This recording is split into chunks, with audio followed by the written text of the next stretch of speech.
بسم اللہ الرحمن الرحیم۔ بہت عزیز بچیوں، یہ تو ہم جانتے ہی ہیں کہ ہمارا دین ہر فرد کو نیک بنانے کے ساتھ ساتھ پورے ماحول کو بھی نیک اور پاکیزہ بناتا ہے۔ نیکی کی فضا کو برقرار رکھنے کے لیے ہمارا دین برائی کو پہلے مرحلے میں ہی روکنے کا حکم دیتا ہے۔ برائی تاکہ اپنی حدود سے نکل کر چاروں طرف ماحول میں اپنی نجاست نہ پھیلا سکے۔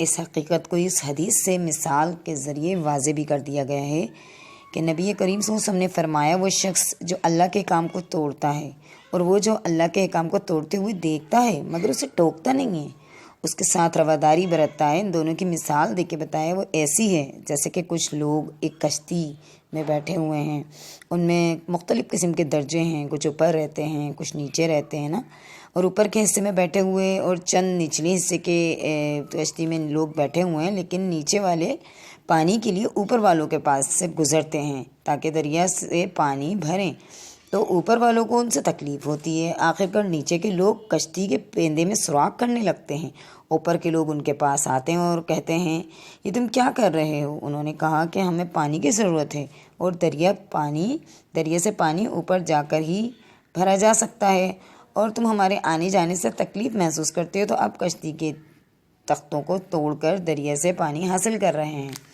تو آپ یہ دیکھیں، حضور صلی اللہ علیہ وسلم یہ مثال دے کے بتا رہے ہیں کہ اگر اوپر والے نیچے والوں کا ہاتھ پکڑ لیتے اور سراغ کرنے سے روک دیتے تو کیا ہوتا؟ انہیں بھی ڈوبنے سے بچا لیں گے اور خود بھی ڈوبنے سے بچ جائیں گے، اور اگر وہ ان کی اس حرکت کے اوپر انہیں نہیں روکیں گے، چشم پوشی کرتے رہیں گے تو انہیں بھی ڈبوئیں گے اور خود بھی ڈوب جائیں گے۔ اور اس مثال کو نبی کریم صلی اللہ علیہ وسلم نے جہاں اپنی حدیث سے ثابت کیا، وہاں پہ اللہ تعالیٰ نے بھی قرآن مجید میں اس کو واضح کر دیا اور فرمایا، مومن مرد اور مومن عورتیں ایک دوسرے کے ساتھی ہیں، اور یہ کیا کرتے ہیں؟ ایک دوسرے کو نیکی کا حکم دیتے ہیں اور برائی سے روکتے ہیں۔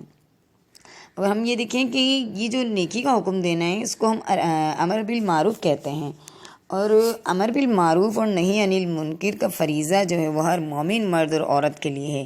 اس طرح اس کا مطلب بنتا ہے کہ بھلائیوں کا حکم دینا اور برائیوں سے روکنا، جبکہ اسلام کی اصطلاح کا مفہوم قرآن و حدیث کی روح سے بہت وسیع ہے۔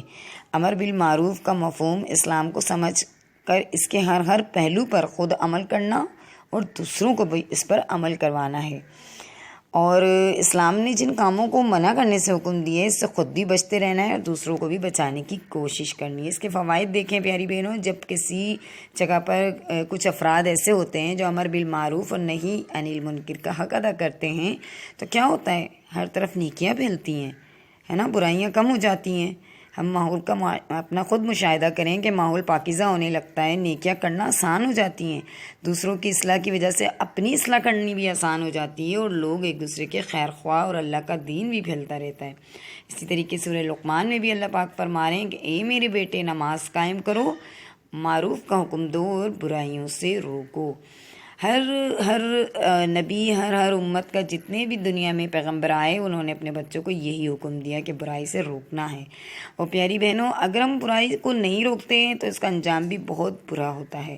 جب مسلمان امر بالمعروف اور نہی عن المنکر کا کام چھوڑ دیتے ہیں تو بہت ساری خرابیاں پیدا ہو جاتی ہیں، برائیاں تیزی سے پھیلنے لگتی ہیں، ہے نا، لوگ برائیوں کے عادی ہو جاتے ہیں اور نیکیاں کرنا چھوڑ دیتے ہیں۔ رفتہ رفتہ وہاں برائیاں کرنا آسان ہو جاتا ہے، نیکیاں کرنا مشکل۔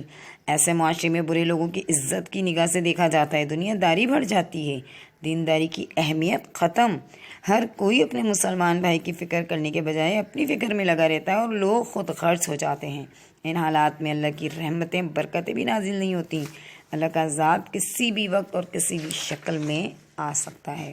جب مسلمان اس فرض کو چھوڑ دیتے ہیں تو ضروری نہیں ہے کہ لوگ فوراً ہی برائیوں سے رک جائیں، ہے نا، اچھائیوں کی طرف راغب ہو جائیں۔ کبھی تو لوگ بہت آہستہ آہستہ سے اچھائی کی طرف آتے ہیں اور کبھی سمجھانے پر بھی نیکی کو اہمیت نہیں دیتے۔ لیکن آپ یہ دیکھیں، اللہ تعالیٰ جہاں قرآن مجید میں فرما رہے ہیں وہاں نبی پاک صلی اللہ علیہ وسلم نیکی کی طرف رہنمائی کرنے والے کو کہہ رہے ہیں کہ نیکی کی طرف رہنمائی کرنے والا نیکی کی طرح ہی ہے، نیکی کی طرف رہنمائی کرنے والا نیکی کرنے والے کی طرح ہی ہوتا ہے۔ مطلب دونوں کو اللہ تعالیٰ، نبی پاک صلی اللہ علیہ وسلم برابر قرار دے رہے ہیں۔ ایک مسلمان اس بات سے بددل ہو کر کیا کرتا ہے؟ فرض کو چھوڑ دیتا ہے، وہ سوچتا ہے میری بات تو کوئی نہیں سنتا، میں کیوں سمجھاؤں، چھوڑ دیتا ہے، ہر حال میں اپنا فرض ادا نہیں کرتا، لیکن اسے ہر حال میں اپنا فرض ادا کرنا ہے۔ رسول اکرم صلی اللہ علیہ وسلم نے ہر وقت اور ہر قسم کے حالات میں اس فرض کو مسلسل ادا کیا۔ مسلمانوں کے سامنے ہمارے پیارے رسول کی دی ہوئی بہت ساری خوشخبریاں موجود ہیں۔ آپ صلی اللہ علیہ وسلم نے جیسے کہ یہ بات بھی فرمائی کہ جو نیکی کرتا ہے، نیکی کی طرف رہنمائی کرتا ہے، وہ نیکی کی طرف رہنمائی کرنے والا اصل میں نیکی کرنے والے کے ہی مترادف ہے۔ اور پھر یہ بھی فرمایا کہ نیکی کا حکم دینا صدقہ ہے اور برائی سے روکنا بھی صدقہ ہے۔ گویا نیکی کی دعوت دیتے ہی اللہ کے دعوت دینے والے کا اجر صدقے کے طور پر لکھ لیا جاتا ہے۔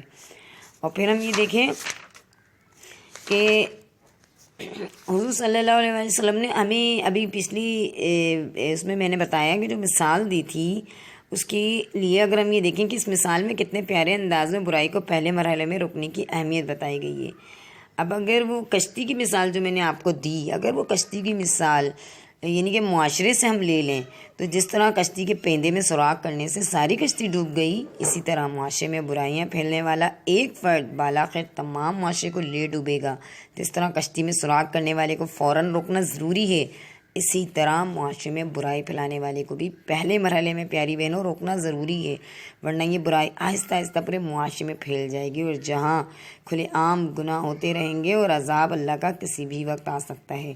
آج ہمارے معاشرے میں جس طرح سے زنا بڑھتا جا رہا ہے، آج ہمارے معاشرے میں جھوٹ کا نظام، سود کا نظام جس طرح سے بڑھتا جا رہا ہے، آج ہمارے معاشرے میں ظلم و زیادتی، مہنگائی کا عذاب بڑھتا جا رہا ہے۔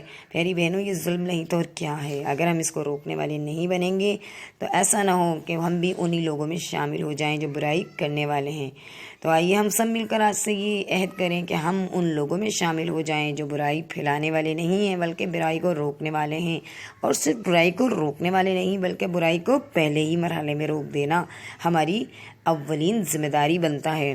اور آج سے میں آپ سب سے یہ پوچھنا چاہوں گی، کیا آپ نہیں چاہیں گے کہ ہمارا معاشرہ امن و سلامتی کا معاشرہ ہو؟ کیا آپ نہیں چاہیں گے کہ ہمارا معاشرہ ایک پیار بھرا معاشرہ ہو، یہاں پر نماز کی فضا قائم ہو؟ تو آئیے ہم ایسے افراد کو لے کر آئیں، ایسے افراد کو دعوت دیں، ایسے افراد کو اپنے حکمران چنیں جو کہ اس نظام قائم کرے نیکی کا، جو نظام قائم کرے نماز کا، جو نظام قائم کرے عدل کا، جو نظام قائم کرے اخوت کا۔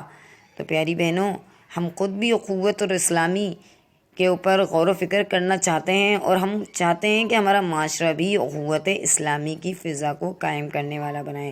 آئیے اس مہم میں ہم بھی حصہ لیں اور جہاں جہاں لوگ برائی روکنے والے ہیں ہم ان کا ساتھ دیں۔